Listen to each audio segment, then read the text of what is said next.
Good evening, parents and families. This is Mr. White, the assistant principal at Galaxy Elementary and also Galaxy's Title I contact. This is our Title I annual meeting that we hold every year to inform parents of our Title I status and what Title I means to you and us here at Galaxy.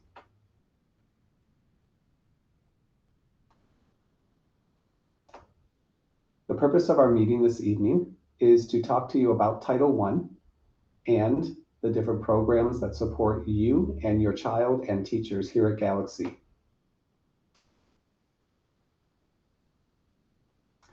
The purpose of Title I is to help meet students' educational needs and goals, provide staff with professional development, and to support our school and family partnerships.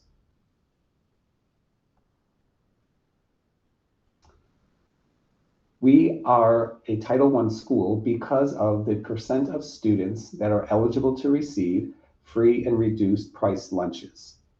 As you can see, we need at least 70% of our families to be eligible for free and reduced lunch in order to be a Title I school. Here at Galaxy Elementary, we are approximately at 95% of our families receiving free or reduced lunch.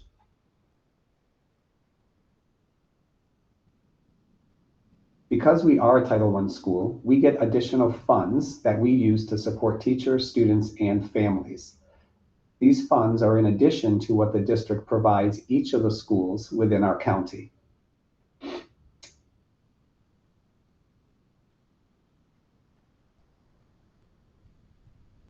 What does Title I mean for our school?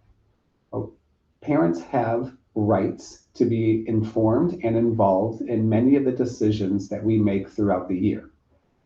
These things are discussed at our annual Title I meeting, like this evening. We have decision-making committees. We also have our parent and family engagement plan, which will be explained in later slides. I will also be sharing with you our school parent compact, which we ask for your input and suggestions for each year. And there's also the parents' right to know notifications that we'll be talking to you tonight about as well.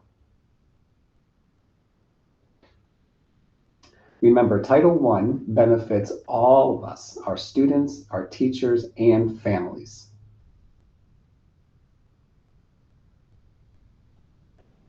Tonight, we're going to talk to you about our school-wide plan. And we create a school-wide plan each year based on the data that we have from the year prior.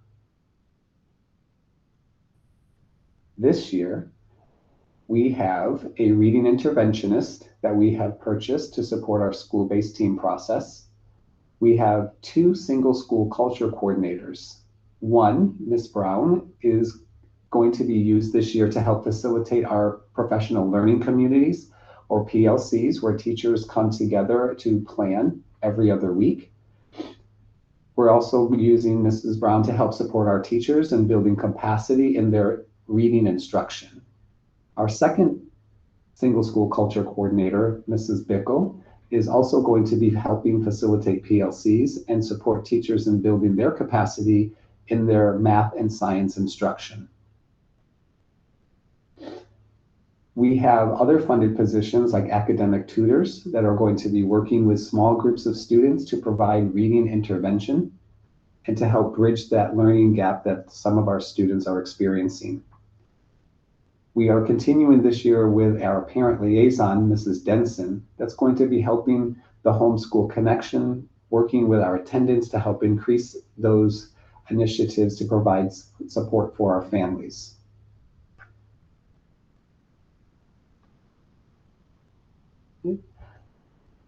We will be using some of our Title I funds to also create some tutorial sessions throughout the year. We are currently in our session 1 for tutoring in grades K through 5. And we also purchase some resources like our magnetic readers, which is an additional reading support for teachers to use in the classroom.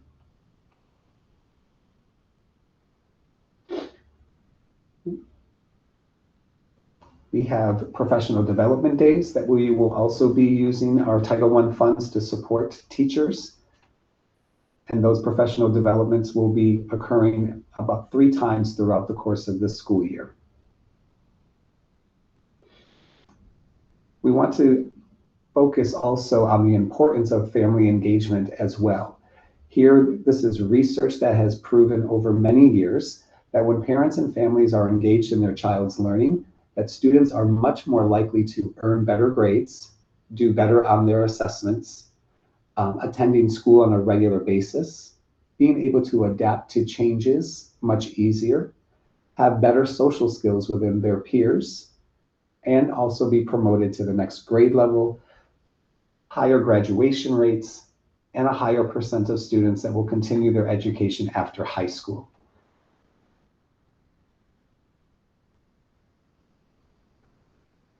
Within our Parent and Family Engagement Plan, which is also referred to as our PFEP, we describe how we are going to involve families in students' education.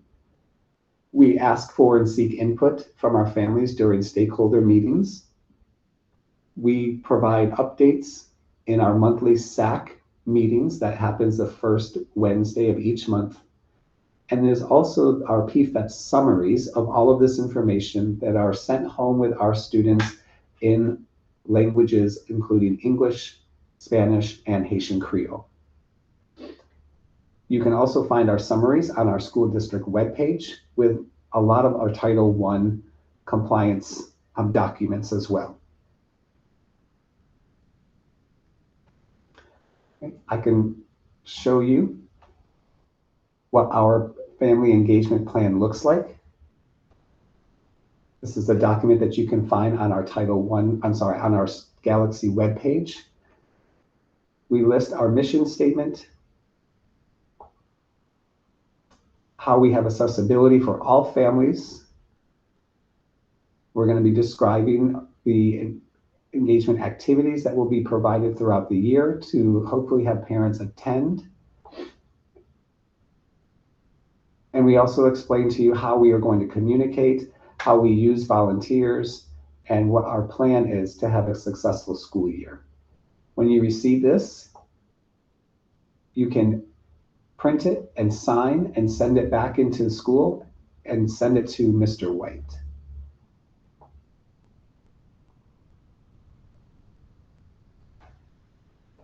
Within that engagement plan, it will also be explained how we train our teachers to work with families and how we support parents in helping their students at home.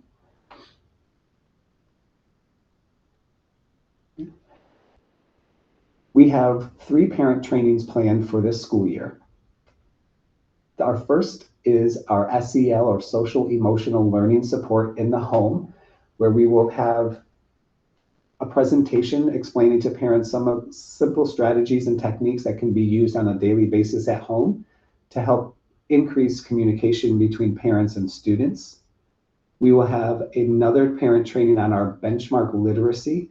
This is a new system that we are using in our county to promote a better reading instruction with our students, and we are going to share with parents how we can continue that learning at home. We also are under a new set of math standards called the BEST standards, and we will be explaining what those standards are at each of our grade levels so that parents have a better understanding of what would be expected of their students this year.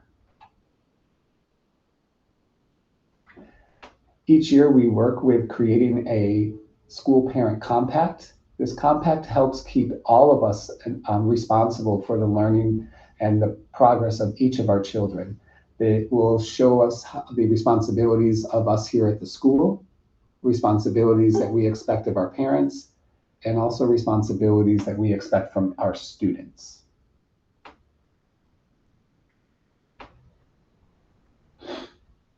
Here's a look at what our compact looks like.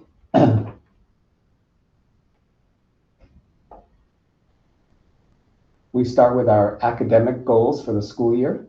Notice that we are concentrating on the literacy proficiency of our kindergarten through 3rd grade students, hoping that we have all of our students reading independently on grade level by the end of 3rd.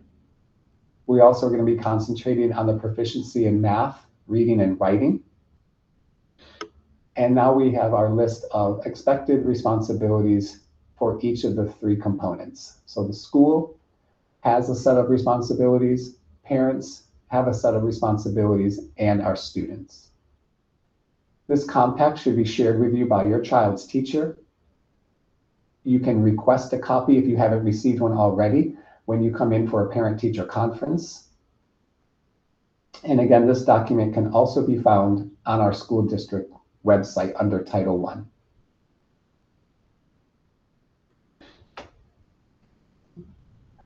Of a Title I school, parents also have rights. One of those rights is to have the ability to ask about the professional qualifications of your child's teacher. And if a non-teacher personnel are providing instruction to their child, you can also request the professional qualifications of those teachers as well. By doing so, you can contact Galaxy and ask to speak with Mr. White.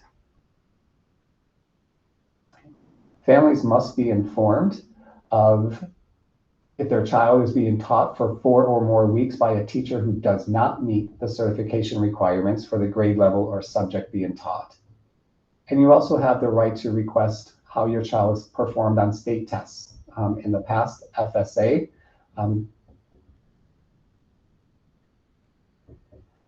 We have a lot of resources to help support all kinds of families. One of those is through the Migrant Education Program, which is to help assist all migrant students in meeting challenging academic standards and achieving graduation from high school with an education that prepares them for responsible citizenship, further learning, and productive